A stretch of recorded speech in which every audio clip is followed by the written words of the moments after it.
So, John, as we kind of hit the second half of the show here, let's talk about Smart and Rozier and how, what we just said, coming up on the end of these rookie contracts. It's a big year for both of them. And then we're going to talk about Hayward. But this schedule does not lighten up anymore, and we're heading into the holiday. Christmas is right around the corner.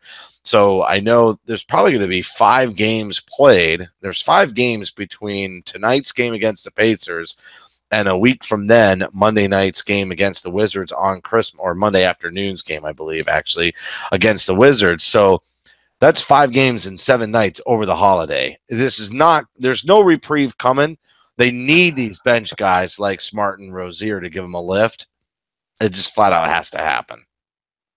Yeah, they do. And I think that this is the time when you start making your money. I mean, we've seen guys do it just in March and April, but if you want the real money, the real big money, the type of money that I think Marcus Smart is hoping to get on the free agent market here this summer as a restricted free agent, this is when you start adding those consistent numbers to your resume, I suppose. And I can tell you, I'm not a numerologist. I'm not someone who really is proficient in these things, but 28.7% from 3 and 35% from 2-point area, 32% in total. No one's going to be breaking the bank for Marcus Smart at that number.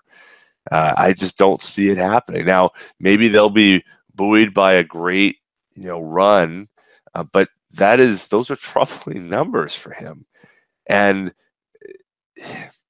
it's a shame because he's a winning player. Everyone understands that. You need guys like that on the court to win games.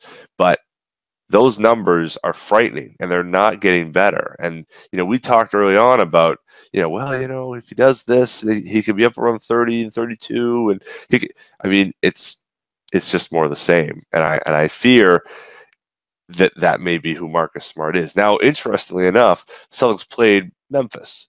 Tyreke Evans, obviously a member of the Grizzlies now, a guy who notoriously could not shoot, just like Marcus Smart could. 42% from 3 heading into that game. Exactly. No doubt. So there is a way in which Marcus could make that jump. Will he? I don't know. But look, Tyreke Evans isn't playing for the team that drafted him. If he went to Sacramento, he was in New Orleans, and now he's in Memphis. You'd hate to see that happen to Marcus Smart, but he's going to have to make those strides, and things are tight here.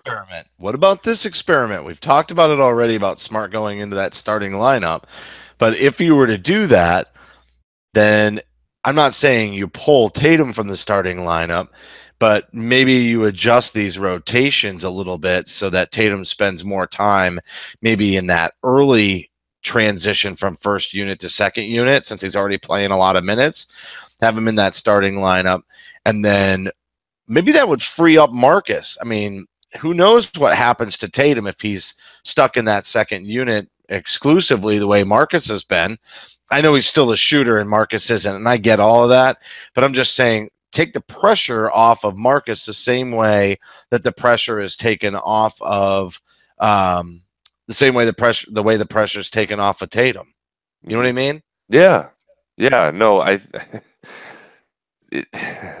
developing young players is a hard thing, right? I mean, you look at the San Antonio game and what Pop did in that game, playing guys. I mean, honestly, I could go grab a couple guys from the Y, and you might think, "Oh, I think that guy's an NBA player." Or that but it looks like that's what Pop does. He goes to the San Antonio Y, and like, yeah, you, and yeah, and then they do it, and then they find a way to build those guys up into players, and Jonathan Simmons and Dwayne Dedman, and all these guys who have kind of come up through the Spurs way, and they figured out how to make them and real, honest to goodness NBA players.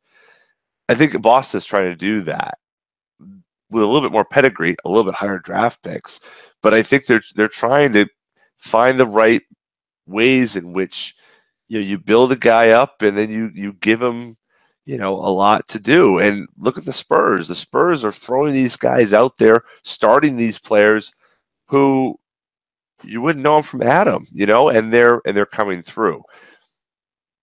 Terry Rozier, with all the opportunities he's had, there's a reason why he had his rookie year and didn't do much in it. Had a great, playoff. Didn't do much during last year. Had a great playoff.